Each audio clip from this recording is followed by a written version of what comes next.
Hola a todos, bienvenidos nuevamente a nuestro curso de técnicas de biología molecular 2. En esta ocasión les voy a platicar acerca de las muestras que nosotros podemos usar para hacer diagnóstico molecular o para hacer biología molecular en general. Entonces imagínense, yo creo que a todos en algún momento de nuestra vida nos han tomado una muestra, ¿no? Para una u otra cosa, para medir metabolitos, para hacer diagnóstico de alguna enfermedad infecciosa, etcétera. Sí, entonces más o menos ustedes están familiarizados con la toma de algunas muestras. Por ejemplo, la más común, la más famosa es la toma de muestra sanguínea. Vamos a tener un video demostrativo en donde yo voy a tomar una muestra y les voy a explicar en qué condiciones nosotros debemos tratar al paciente y tratar la muestra. Acuérdense que un buen procesamiento de la muestra también nos garantiza que vamos a tener un resultado confiable. Entonces, es muy importante que nosotros sepamos qué cuidados debemos de tener. Una, las indicaciones al paciente, y otra, cómo tomamos la muestra, cómo la conservamos, incluso cómo la transportamos. A veces nosotros tomamos la muestra y no la vamos a procesar. Sin embargo, debemos tener el conocimiento de cómo se tiene que hacer el embalaje y el transporte. Entonces, imagínense, hagan el ejercicio de imaginarse qué muestras se pueden ocupar para hacer biología molecular. Sí, entonces ya dijimos una, la más famosa, la más común es sangre. Sí, pero tenemos algunas otras. Déjenme cambiar de marcador porque este no se ve bien en el video. Entonces tenemos las muestras de sangre. ¿Qué otra? Tenemos también muestras, algunos exudados, como el exudado vaginal, el exudado uretral, pero también hay exudado óptico, hay exudado del ojo. Entonces todos estos exudados se pueden colectar para hacer pruebas moleculares, ¿sí? Exudado faríngeo incluso, el nasal. También está la citología exfoliativa.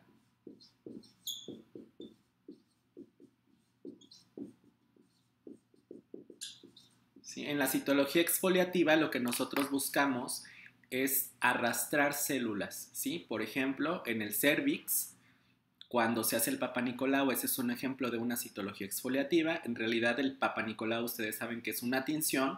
La toma de muestra en realidad se llama citología exfoliativa, ¿sí? O también podemos obtener células de las mejillas. Son estos epitelios que van descamando, por ejemplo el epitelio escamoso. Eso también es una citología exfoliativa. Entonces tenemos este tipo de muestras. También podemos hacer en orina, y este pinta mucho mejor. En orina, también en semen. ¿Y qué otra? ¿Qué otra se les ocurre? También podemos ocupar muestras de esputo, o también conocidas como expectoraciones.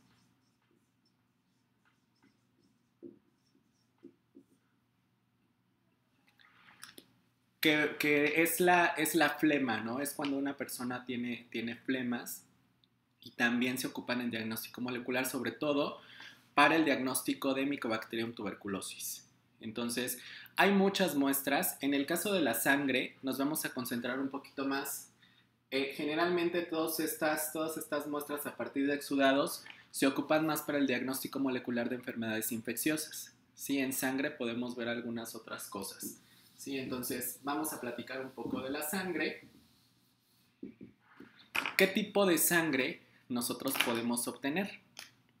¿Se lo han preguntado? ¿Qué tipo de sangre, si alguna vez se hicieron algún análisis, qué tipo de sangre les tomaron a ustedes? ¿Sí? ¿Cómo hicieron para tomarles la muestra?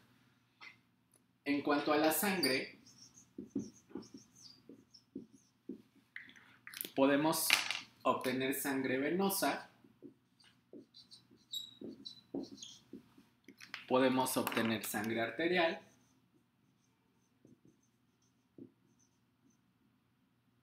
y podemos obtener sangre capilar, ¿sí? La sangre venosa es la que más se ocupa para los análisis. Para los análisis moleculares, acuérdense que nosotros hacemos el análisis sobre los leucos, entonces en la sangre venosa pues hay que quitar los eritrocitos y hay que quedarlo solamente con el paquete de leucos, que en algún momento también vamos a hacer una práctica demostrativa de eso. También tenemos sangre arterial que se ocupa para las gasometrías y también sangre capilar para frotis sanguíneo y para algunas otras técnicas como el diagnóstico de Plasmodium por gota gruesa. Entonces, vamos a platicar de la sangre venosa porque es la práctica demostrativa que nosotros vamos a hacer y que en el momento en que podamos entrar al laboratorio también vamos a obtener. Entonces, la sangre venosa se puede recolectar en diferentes, digamos, recipientes, que generalmente pues son tubos. Entonces tenemos tubos con anticoagulante y sin anticoagulante. En la presentación que les dejé en Ubicua, ustedes pueden observar todos los colores de los tapones de los tubos porque el color del tapón es un código que ya está estandarizado y que nos indica qué aditivo contiene el tubo en donde nosotros vamos a tomar la muestra o si no tiene aditivo. Por aquí tengo algunos tubos solamente para ponerles de ejemplo. Los tubos que tienen el tapón morado o lila son tubos con anticoagulante. Si nosotros queremos obtener leucos, debemos tomar la muestra en un tubo que contenga anticoagulante. Y este anticoagulante, los tubos que tienen el tapón morado tienen una anticoagulante que se llama EDTA, ¿sí? Los tubos de tapón rojo no tienen ningún aditivo, ¿sí? Entonces nosotros podemos obtener también la sangre aquí. Ahorita vamos a verlo con más detalle, pero aquí no hay anticoagulante. Y también tenemos otros tubos. Este tubo de tapón amarillo o dorado, también lo dicen en la bibliografía, es un tubo que no contiene tampoco anticoagulante, pero sí tiene un gel, ¿sí? Un gel que nos permite separar el coágulo del suero, ¿sí? Y vamos a platicar por qué se separa en coágulo y suero, ¿sí? Pero bueno, y hay otros tapones, hay tapones negros, hay tapones grises, hay tapones color azul. Dependiendo de la prueba que yo voy a hacer, es el tapón que voy a utilizar, ¿vale? Les repito, esta tablita del código de colores de los tapones, de los tubos que sirven para colectar sangre, ya la tienen ustedes en una presentación en Ubicua. Entonces,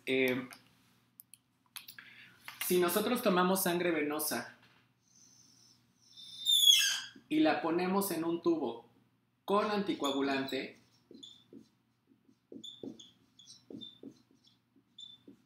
por ejemplo, en el tubo de tapón morado que contiene EDTA, entonces nosotros vamos a observar que la sangre se separa en tres componentes. Los glóbulos rojos, una pequeña capita de glóbulos blancos y un líquido que se conoce como plasma, ¿sí? Entonces, sangre venosa recolectada en un tubo con anticoagulante se separa en glóbulos rojos, una capa de glóbulos rojos, una capita de glóbulos blancos y también en plasma, ¿vale? Entonces, se pueden hacer pruebas moleculares tanto en la parte de los leucos como en el plasma.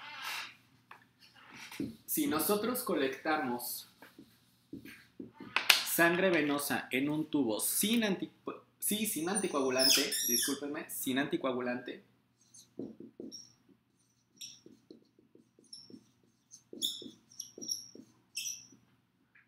entonces nosotros vamos a observar que la sangre se va a separar en dos componentes.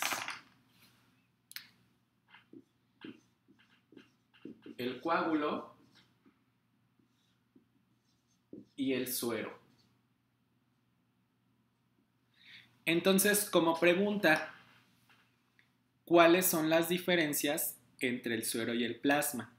Es una pregunta que les voy a dejar por ahí en algún cuestionario que tienen que investigar y que tienen que responder, ¿sí? Entonces, generalmente para pruebas moleculares nosotros ocupamos sangre con anticoagulante, ¿vale? Puede ser plasma o puede ser también el paquete de glóbulos blancos el que nosotros ocupemos para hacer pruebas moleculares. En el siguiente video, entonces les voy a hacer una práctica demostrativa en la cual nosotros vamos a hacer una toma de sangre venosa y vamos a hablar un poquito de las indicaciones que se le tienen que dar al paciente y de cómo se tiene que procesar la muestra. Algo importante que se los voy a adelantar antes de que pasemos al siguiente video es que el análisis en el laboratorio, en los laboratorios en el que sea, por ejemplo el de diagnóstico molecular, se divide en 3 fases. La fase preanalítica, la fase analítica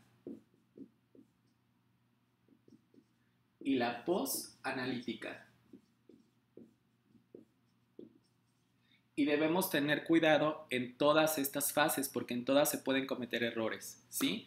Por ejemplo, en la fase preanalítica, el error más común es no rotular bien la muestra del paciente. Entonces, todas las muestras antes de la toma se tienen que rotular con el nombre del paciente, la fecha, a veces el nombre de la persona que tomó la muestra, a veces la temperatura a la que se va a transportar.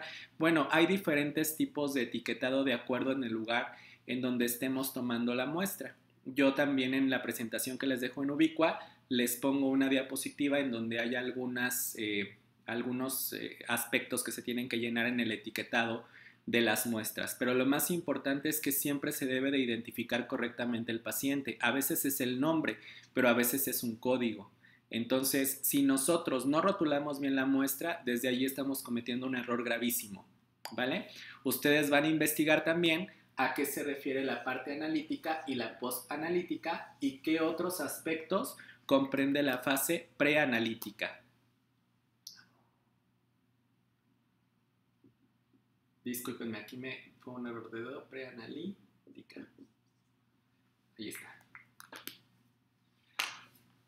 Entonces ya tienen 2 tareas: investigar cuál es la diferencia entre suero y plasma e investigar a qué se refiere la fase preanalítica, analítica y la fase postanalítica en la toma de muestras, ¿no? Y en el diagnóstico en general en el laboratorio. Entonces nos vemos en el próximo video. Les recuerdo, tenemos práctica demostrativa y pues hasta la próxima.